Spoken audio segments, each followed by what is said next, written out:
My application essays were garbage, and Chloe, the girl everyone had a crush on, wanted to go to community college. I tried to convince her to stick it out for another year, do a gap year with me, so we could retake our SATs. Eventually, we both got into a private university. We found jobs together, made money together. Finally, I took over my dad's manufacturing business, and life was good. But then, after her childhood sweetheart got cheated on and died in a drunk driving accident, she burned our house to the ground. "It's all your fault," she screamed. "You made me do a gap year with you. If I hadn't, I would have gone to the same college as him. I would have married him, and he wouldn't have gone through all that pain and died." Turns out, even while she was living the high life with me, her heart was always with the guy she grew up with. I wake up and realize I'm back on the day we had to commit to a college. Chloe Davis's call comes through immediately. "Ethan, I'm thinking about committing to Florida Coast Technical College. That's the community college Caleb Jensen barely scraped into in my past life." My mouth opens, but I manage to keep my voice calm. "Yeah, with your scores, you'll get a no problem." Chloe pauses for a second, surprised by my easy agreement, then says excitedly, "You should apply too. Caleb's going there, and with our grades, we could definitely get into the same program as him." "Nah, I don't think so. I'm going to do a gap year." My SAT score was a full 200 points higher than Caleb's. I was only a handful of points away from getting into a decent state school. Why the hell would I go to the same school as that loser? "Oh," Chloe says, "okay, well, I guess we'll have to do long distance then. We'll only see each other during winter and summer breaks. Let's not make it that complicated. I'm not into long distance. Chloe, let's just break up." The other end of the line goes silent for a few seconds. "What? What did you just say?" Chloe's voice trembles, like she can't believe what she just heard. "I said, let's break up." My voice is steady, tinged with relief. "You're going to Florida, and I'm staying here to reapply. Long distance is too much work. Better to end it now." "Fine. Break up then. You're the one who said it." She hangs up. I stare at my phone for a moment before deleting her number and unfriending her on everything. In my last life, when Chloe wanted to go to that technical college in Florida, I fought her on it. I finally, painfully, convinced her to do a gap year with me. After a year of grinding, we both got into a private university. We didn't live in the dorms. We got an apartment off campus. We went to class together, skipped class together, partied together, slept together. To avoid becoming parents too soon, we even made the difficult decision to have an abortion. After graduation, we spent a month in New York City before starting our job search. We were like a newly married couple, living a happy life. Eventually, we moved back home, got married, and I took over my father's factory. We weren't mega rich, but we were definitely rolling in it. Through it all, I really thought we were in love. But when she found out Caleb Jensen had been cheated on, she disappeared for a week. After Caleb died in a drunk driving accident, she came home that night, locked our bedroom door, and set our house on fire. "It's all your fault," she'd screamed at me through the flames. "If I hadn't done that gap year with you, I would have gone to the same school as him, married him, and he wouldn't have suffered like that before he died." It turned out that while she was enjoying the good life with me, she was still in love with her childhood sweetheart. This time, why would I bother trying to convince her of anything? I'm a catch. It's not like I can't find someone else. Let that toxic girl and that loser be miserable together forever. After hanging up, I immediately emailed my guidance counselor about my gap year plans. With my academic foundation, another year of focus would make getting into a good public university a sure thing. When my dad found out, he clapped me on the shoulder, beaming. "That's my boy. Good thinking. Just focus on your studies." My mom started planning a new diet for me. "A gap year is stressful. I'll make sure you're eating right." I smiled and agreed, but I couldn't help but remember Chloe calling my parents hicks behind their backs. It's laughable now. 3 days later, my best friend Mar Johnson sent me a screenshot from Chloe's Instagram. She and Caleb were official. It was a picture of them kissing. The caption read, "Childhood sweethearts are the real soulmates." Chloe had gotten her hair styled in big, flowing waves, and Caleb had dyed his hair blonde and spiked it up in a ridiculous-looking pompadour. Seriously? He was copying my old hairstyle. The first thing I was going to do was get a classic side part. In the comments of the post, a bunch of our mutual friends were gossiping. A few were congratulating them, saying they were meant to be. Mark texted, "Slayer, what the hell? How is your girl with that dumbass?" I stared at the screen and let out a cold laugh. Mark and I have been friends since we were kids. In my past life, I distanced myself from him because Chloe didn't like him. Looking back, it was a total idiot. We broke up. I texted back. She's going to Florida with Caleb. I'm taking a gap year. Mark immediately sent a voice message. Holy shit. Is she blind? What does she see in that tool? I smiled. Let her be. So what's the plan now? Focus on my studies. Get into a good school next year, I said. Hey, you want to grab a beer tonight? Hell yeah. Drinks are on me, man. There had always been rumors about Chloe and Caleb. Then, in high school, Caleb started dating some girl from his class, and Chloe switched sections to be in mine. Later, I heard some girls gossiping that Chloe had a crush on me. And of course, I was into the most popular girl in school. After class one day, I met her by the bleachers behind the gym. I handed her a bouquet of wildflowers I'd picked, and that was that. We were a couple. If Caleb hadn't shown up that night, we would have had our first kiss. For 3 years of high school, everyone saw us as the perfect couple. We kissed in the hallways, studied together in the library, and walked around campus holding hands like no one else existed. We even got called into the principal's office with our parents. Luckily, both our families were pretty chill about it, and our school wasn't some top-tier magnet school, so the whole dating in high school thing just blew over. Even though it wasn't a top school, senior year was still intense. We would talk about our future, and that would motivate us to study harder. Our grades shot up. I went from being ranked 160th in our class to the top 100, and Chloe went from 178th to 128th. After finals, we both thought we had scores high enough for a 4-year university. My dad was so happy he slipped me $1,000. The family was finally getting a college graduate. He was ecstatic. I took the money and went straight to Chloe's house, only to see her walking out the front door with Caleb. I didn't think much of it at the time. They were childhood friends, after all, and lived close to each other. They'd always hung out at school, and Chloe had even gone out to eat with him after our exams. Thinking about it now, they probably had feelings for each other the whole time. Just two pieces of trash who wanted to have their cake, and eat it too. That night, I met Mark at our usual dive bar. The moment he arrived, he poured me a full beer. To freedom, Slayer, glad you escaped. I laughed and clinked my glass against his. After a few rounds, Mark leaned in.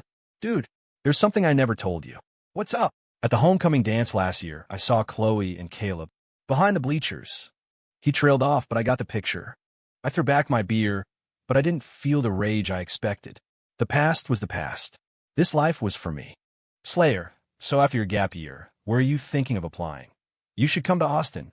We can hang out, Mark suggested. Mark had gotten into a college in Austin, one of the few guys from our crew who was heading to Texas. I poured myself another beer and took a sip. Probably. I'm thinking of staying in-state this time. Mark raised his glass and tapped it against mine. It's settled then. I'll be waiting for you in Austin. Just then, Chloe appeared out of nowhere and tapped me on the shoulder. Jesus Christ, you scared me. I jumped. Ethan, Caleb, and I are officially together now. I brushed off my shoulder, frowning. I must have had some bad luck today to run into something so unpleasant. Caleb, seeing my lack of reaction, said smugly, Actually, Chloe and I have always had a thing for each other. We just never got together because of some misunderstandings. Now that we're finally together, it feels like it was all worth the wait. Ethan, I hope you won't bother Chloe anymore. We're going to college in Florida together, and we're getting married as soon as we graduate. Was this guy for real? What was there to brag about? A loser who was all talk and no action was posturing in front of me again. I stood up, towering over him. I had a good 6 inches on him. I looked down at Caleb's face, trying so hard to look mature, and I almost laughed. He barely had any facial hair. He was just a pretty boy with low testosterone. Congratulations, I said, raising my glass with a smirk. Wishing you two a lifetime of happiness. May you have many, many children. Chloe's face paled. Ethan, what's that supposed to mean? It means exactly what it sounds like. I shrugged. Chloe bit her lip. Ethan, I know you're upset, but you don't have to be so sarcastic. I put my glass down and looked her straight in the eye. Chloe, I'm being sincere. After all, I paused for effect. A girl who barely gets into community college and a guy who does the same. You two are a perfect match. Chloe's eyes instantly welled up with tears. She grabbed Caleb's arm and rushed away. Mark gave me a thumbs up. Damn, Slayer, you really went for the kill. I sat back down, feeling nothing but calm. 4. The gap year was easier than I expected. My academic foundation was already solid, and with the memories of my past life, studying was a breeze. My guidance counselor, Mr. Henderson, took a special interest in me. Ethan, with your current progress, you have a real shot at a top-tier university next year. I nodded. I'm going to work for it. During breaks, I'd often FaceTime with Mark. He was thriving in Austin, had joined the student government, and even had a gorgeous girlfriend.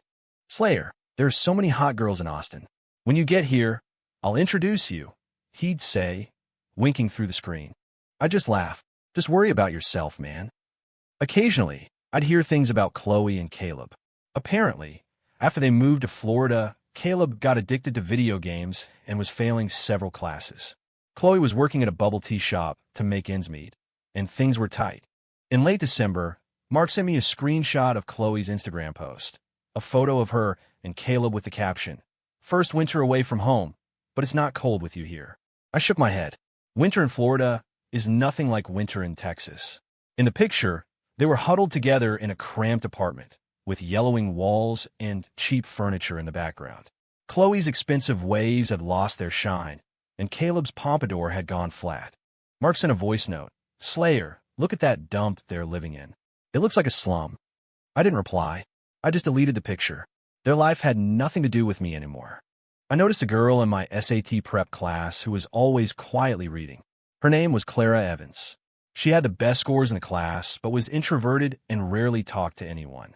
One day, I asked her for help with a math problem, and she explained it very patiently. Gradually, we became friends. "Why did you decide to take a gap year?" she asked me one day out of the blue. "To get into a better university," I smiled. "What about you?" Clara looked down.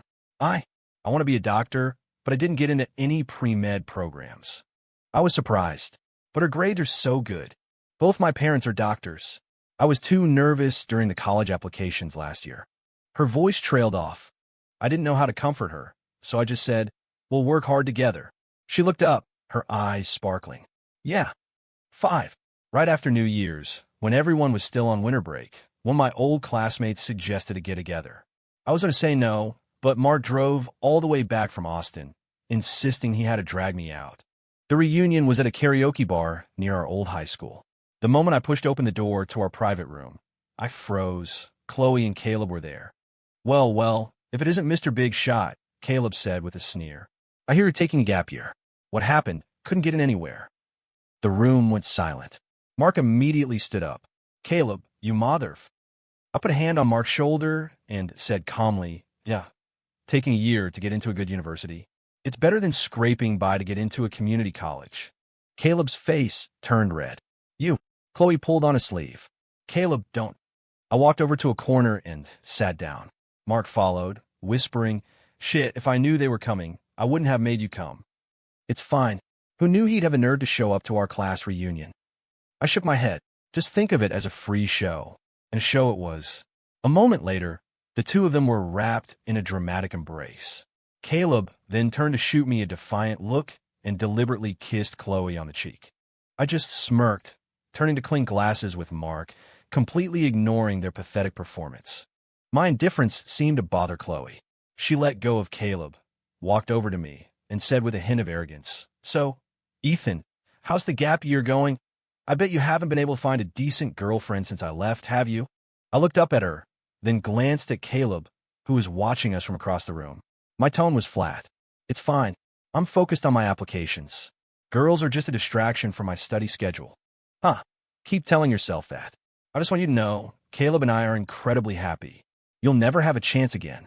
The other people in the room fell silent, their eyes darting between us. I put down my beer, met her gaze, and scoffed. "You really think you're all that, don't you?" Her face went white. Caleb rushed over and grabbed my collar. "Ethan, you better watch your fucking mouth." I shot him a cold look, grabbed his wrist, and twisted. Caleb yelped in pain and let go. "Don't play tough with me, Caleb," I said, standing up to look down on him. "You think a weak little punk like you can take me on? Besides being a pretty boy, what have you got that's better than me?" Chloe stood there, her face a mask of humiliation. I was done with him. I grabbed my jacket and said to Mark, "Let's go. This place is toxic. It's boring." Mark grinned and followed me out. We should have left ages ago. You need a good show to watch, and those two are just low budget. I laughed. Come on, I'll buy you some late-night tacos. 6. In the final stretch before the application deadlines, Clara and I often studied together. She was a great study partner, sharp, clear, and patient. Ethan, what's your dream school? She asked one day. University of Texas at Austin, I replied. You? The pre-med program at Texas A&M, she said, her eyes shining. It's a long shot, but I want to try. I nodded. You'll definitely get in. The day I got my acceptance letter was sunny and bright. Walking out of the testing center, I saw Clara waiting for me by the school gate. She waved at me. How did it go? Pretty good, I answered with a smile. You? We walked side by side as the setting sun stretched our shadows long behind us. It went well, she said, a rare smile on her face. Thanks for all your help this year. I was a bit taken aback. I don't think I did much. No, you made this whole gap year feel less lonely, she said earnestly. The day the acceptance letters came out, my house felt like a party. I got into UT Austin. It was a way better outcome than my first life. My dad was ecstatic, clapping me on the shoulder. Attaboy! The family finally has a real university student. My mom was crying. I always knew my son was brilliant. The first thing I did was text Clara. I got into UT Austin. What about you? She replied almost instantly. I got into A&M's pre-med program. I hesitated for a moment before texting back. Congratulations. Mark was over the moon when he found out. He called me, yelling, Slayer, you're a genius. When you get to Austin, I'm going to show you the time of your life. Life doesn't always go according to plan. Youth is bound to have its regrets. Ultimately, I was accepted into the German language and business program at Austin State University. Clara was accepted to Texas A&M. Before we left, she gave me a notebook. On the first page, she had written, wishing you all the best in Austin. I was touched. Thanks. You should come visit Austin sometime. She nodded, looking like she wanted to say something more, but in the end, she just said softly, take care. College life was more exciting than I'd imagined, but learning a new language was a headache. Mark often brought his various girlfriends to hang out with us, and life was full and happy. Slayer, college is so much better than high school, he'd say with a sly wink. Especially, sometimes we talk about Chloe and Caleb. A friend who had visited Florida told us that Caleb had cheated on Chloe. They had a huge fight, but got back together. A cheater and a doormat. They deserve each other. Better they're locked down so they don't ruin anyone else's lives. I smiled and nodded in agreement. 7. The first semester flew by. I felt like I had barely studied at all. The German program was the first of its kind in the state, a partnership with a German university. In our junior year, we could go to Germany as exchange students with a government scholarship. I wanted that opportunity. It meant I could intern at companies like Volkswagen or Bosch. Most importantly, my family's factory produced auto parts, so it was a perfect fit for my major. I could even stay in Germany after graduation to get a dual degree, which would be a nice thing to brag about back home. So, I had to study hard, stay in the top 30% of my class, and not fail any courses. In my last life, Chloe and I just goofed around in college. I failed a bunch of classes. I couldn't let that happen again. The moment I got home for winter break, I was eager to hit the German books. But my studious mood lasted all of 3 minutes before Mark dragged me out of the house. It's winter break, man. Stop studying. Come on, I'll take you to meet some girls. Mark took me to a new shopping center that had just opened. It was all neon lights and crowds of people, way more bustling than our town in high school. We were sitting in a Starbucks when we saw Chloe. She walked in alone and spotted us. She came over to our table and looked me up and down. I heard you're in Austin now. I looked up at the girl who once meant the world to me. She was wearing pigtails today, her makeup looked tired, and her clothes were from some fast fashion brand clearance rack. Yeah, Austin State, I said briefly, then went back to stir my coffee. From the looks of it, you still haven't found a girlfriend. Before I could answer, another voice chimed in. Hey, what are you guys doing here? Caleb walked in, dressed in flashy clothes. He wrapped his arm around Chloe and kissed her on the cheek. Chloe blushed and kissed him back. Sorry, guys. I just love Chloe so much, I can't help myself. Then he turned, pulled out a silver necklace, and fastened it around Chloe's neck. Chloe looked at the pendant, then threw her arms around Caleb's neck and gave him a long kiss. Oh, baby, you're the best. I love you so much. Sorry about that, Ethan. Caleb and I are just so in love. We're planning to get married right after graduation next year. I took a sip of my coffee, a cold smirk playing on my lips. I heard someone cheated, and you two had a massive fight. Caleb's face instantly changed. What were you talking about? That was just a misunderstanding. Don't try to stir up trouble, Chloe said, grabbing Caleb's hand. Caleb, let's go. Watching them hurry away, Mark started laughing so hard he was banging on the table. Slayer, that was brutal. The day before I was supposed to go back to school, I ran into those idiots again. Caleb and Chloe were arguing about something. Then Chloe slapped him and pushed him to the ground. What a loser. A girl pushes him and he falls over. It was like a scene out of a gender-swapped YA novel with a pathetic male lead. I watched the whole drama unfold from my dad's car. 8. During spring break of my sophomore year, Clara actually came to visit Austin. We were both so busy with school that we rarely kept in touch. That day, I was in the library cramming German grammar when my phone vibrated. I'm at the Austin train station. Her message said simply. I blinked, then quickly replied, "Wait there. I'll be there in an hour." When I saw Clara, she was wearing a simple white t-shirt and jeans, her hair in a ponytail. She looked more mature than she had during our gap year. I got her checked into a hotel near campus. By the time she was settled, it was already evening. We walked along the riverfront as the setting sun cast a golden glow on the water. The path was crowded with people. Is everything going well with your studies? Clara asked suddenly. I nodded. Everything's going great. You, Clara, shook her head. Pre-med is so draining. We had dinner at a small restaurant by the river. We talked about our college lives. She told me how demanding her classes were, how she had to memorize endless medical terms. Sometimes I'm up until 3 in the morning studying, she said with a weary smile. That sounds intense, but it's fulfilling, she said, her eyes sparkling in the dim light. This is what I chose. On the way back to her hotel, we passed a bubble tea shop. Clara suddenly stopped. Do you remember during our gap year, we used to get bubble tea together? I smiled. I remember. You always got the classic milk tea with boba, half sugar. You remember that, she said softly, a faint blush on her cheeks. That night, back in my dorm, I got a text from Clara. Thanks for today.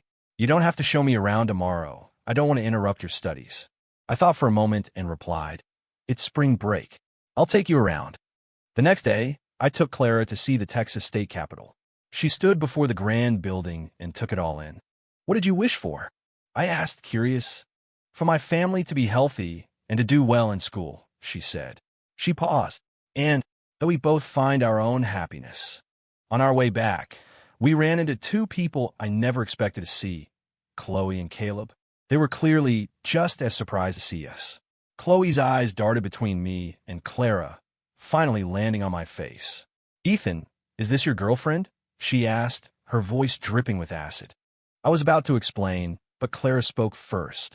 Hi, I'm Clara Evans, a friend of Ethan's. Caleb looked Clara up and down with a sleazy grin. Well, Ethan, you've got good taste. Bag yourself a smart one. I shot him a cold glare. Mind your own business. The atmosphere turned awkward. Chloe suddenly said, Caleb, let's go. We still have to see the bats under the bridge. After they were gone, Clara asked quietly, was that your ex-girlfriend? Yeah. She's very pretty, Clara said, but she didn't look very happy. I shook my head. Let's not talk about them. Let's go get some barbecue. On the 3rd day, I suggested we check out the art museum, but she declined. We ended up spending the whole day studying in the library together. That evening, as I was dropping her off at the station, she suddenly turned and hugged me. It was a brief hug, but it made my heart race. Thanks for these 3 days, she whispered. Come visit A&M sometime. I watched her walk through the security gate, a strange feeling in my chest. 9. After a lot of thought, I decided to go home for the summer. I didn't expect to run into Chloe the moment I stepped out of the train station. She saw me and walked right up to me. Ethan, can we talk? I raised an eyebrow. About what? And how did you know I'd be on this train? I asked Chad. I just wanted to talk, she said, looking down. I heard you and Clara are getting close. I scoffed. What's it to you? Chad. Huh. I deal with him later. That bastard knew my travel plans from our group chat and had the nerve to sell me out. Chloe bit her lip. I'm just concerned about you. I almost laughed out loud. You should be more concerned about Caleb. He's your boyfriend. Chloe suddenly looked up at me, her eyes meeting mine. Ethan, I know you're still in love with me. That's why you're still single. I'm only asking because I know you still care. Her logic was so twisted it almost made me angry. Chloe, you really think the world revolves around you, don't you? Her face stiffened. Then she put on that familiar, aggressive expression. Ethan, I know you still have feelings for me, but you don't have a chance. Caleb and I are getting married next year, and we're going to be happy forever. I looked at her, so full of herself, and found it incredibly pathetic. Chloe, I said calmly, have you forgotten who broke up with who in the first place? Her expression froze, her lips trembling. With that, I grabbed my suitcase, walked around her, and headed for the taxi stand. I heard her shriek from behind me. Ethan, you'll regret this. I didn't turn back. I just raised a hand and waved, like I was saying goodbye to a bad memory. Over the summer, I spent most of my time helping my dad at the factory. The experience from my past life made me pick things up quickly, and my dad was impressed by my business sense. Son, that college education is really paying off, he said, clapping me on the shoulder, his eyes filled with pride. Occasionally, I'd hang out with Mark and the guys. I gave Chad a piece of my mind, and he never dared to leak my plans again. In mid-July, I got a text from Clara. I'm so bored at home this summer. Want to study at the library together?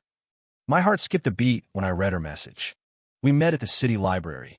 She was wearing a plaid skirt and her hair in pigtails, looking even cuter than before. How's German going? She asked, organizing her notes. The grammar is killing me. I sighed. What about you pre-med students? Anatomy is fascinating, she said, her eyes lighting up, but the smell of formaldehyde from the cadavers is intense. We studied side by side, just like we used to during our gap year, occasionally chatting about our different college experiences. In my junior year, I passed my German proficiency exam and qualified for the exchange program in Germany. When Mark found out, he insisted on throwing me a going-away party. Slayer, don't you go find some German girl and never come back, he slurred, drunkenly slapping my back. I shook my head, laughing. Don't worry, even if I do, I'll be back. Damn, it's so cool you know another language. My time in Germany was busy but rewarding. Besides my studies, I interned at Bosch and gained a lot of valuable experience. Sometimes I'd think about Clara and the way she looked like she wanted to say something more. Clara would occasionally text me, sharing funny stories from med school. We kept in touch, but neither of us ever crossed that line into something more. During my video calls with Mark, he always had some gossip from back home. Chloe and Caleb got married right after graduation, just like she'd wanted in her previous life. Chloe found a clerical job at a factory, and Caleb was working as a real estate agent. But because they had just partied their way through college, they had a ton of student loans and credit card debt. Their married life was a mess. Chloe and Caleb are getting a divorce. Chloe was so pissed she got an abortion. He told me excitedly one day. Apparently, Caleb hooked up with a client while showing a house, and Chloe found out. And get this, Mark whispered conspiratorially, Chloe is now asking everyone for your contact info. I think she wants to get back with you. I scoffed. Tell her I have a girlfriend in Germany. I suddenly remembered that day on the street when Chloe slapped Caleb and pushed him to the ground. Their relationship must have been falling apart even back then. I was also curious about one thing. What happened to the woman Caleb married in my past life? I remember they met that same summer. After returning from Germany for my senior year, I threw myself back into my studies. Besides my thesis, I had to prepare to go back to Germany for my dual degree. When I was home for a break, I got a call from Chloe. Her voice sounded exhausted. Ethan, can we meet? I wanted to say no, but my curiosity got the better of me. We met at a coffee shop near our old high school. Chloe looked more worn out than I expected. Her once famous long hair was cut short, and there were fine lines around her eyes. She kept stirring her coffee, not saying anything. If you have something to say, just say it, I said, breaking the silence. She looked up, her eyes red. I'm divorcing Caleb. I nodded. I wasn't surprised. So, I asked calmly. Chloe suddenly grabbed my hand. Ethan, what if I had listened to you back then? If we had done the gap year together and never broke up, what would our lives be like now? I pulled my hand away and laughed coldly. Chloe, there are no what-ifs in life. Aren't you and Caleb supposed to be soulmates? What happened? Regretting it now. I looked at her, feeling nothing. Memories of my past life flooded back. The crazy woman who set our house on fire, screaming about how she regretted not being with Caleb. Ethan, she suddenly raised her voice. Can't you just forgive me? I know you still love me. Other people in the coffee shop started to stare. I sighed and stood up. Chloe, stop kidding yourself. I stopped loving you a long time ago. As I walked out of the coffee shop, a light rain began to fall. After my studies in Germany, I finally earned my dual bachelor's degrees. Including my gap year, it had taken me 6 years. I had really gotten into studying, and I even thought about going for a master's. But instead, I took a job at Volkswagen's plant in Chicago, with a starting salary of $80,000 a year. And in a stroke of fate, Clara got into a graduate program at Northwestern University's medical school in Chicago. After I settled in, I asked Clara out to dinner. She was even more elegant and mature than in college, with her long hair draped over her shoulders. Under her white coat, she wore a simple white blouse and black pencil pants. I can't believe you ended up in Chicago, too, I said, pouring her some tea. She smiled. It must be fate. We talked for a long time about work, life, and our plans for the future. Clara said she would probably stay in Chicago to gain experience at one of the top hospitals. What about you, she asked. Are you going to stay in the corporate world forever? I shook my head. I'll probably go back home eventually to take over my dad's factory. After all this education, I should put it to good use. She nodded, a flicker of an unreadable emotion in her eyes. After that dinner, we didn't see each other very often. She was in the city, and I was out in the suburbs. When Mark came to Chicago for a business trip and saw me with Clara, his eyes went wide. Holy shit, Slayer, when did you two? I kicked him under the table. Don't be an idiot. We're just friends. Clara blushed and looked down at her tea, but she didn't deny it. Mark brought up Chloe and Caleb. After a long and messy process, they finally got divorced. I wasn't surprised. In my past life, Caleb had married into money, and Chloe had married me. Neither of them liked to struggle. They both wanted the easy life. By the way, Caleb married a rich woman in her 40s. They met at a bar. I heard that later. The rich woman's old flame came back from overseas and moved in with them. Caleb is now famous for being a pathetic cuckold. He's too scared to say anything at home. I burst out laughing. As long as the three of them are happy, that's all that matters. And Chloe is a joke, Mark said, shaking his head as he sipped his tea. She gave you up for that idiot, and now she is nothing but a mountain of debt. She lost everything.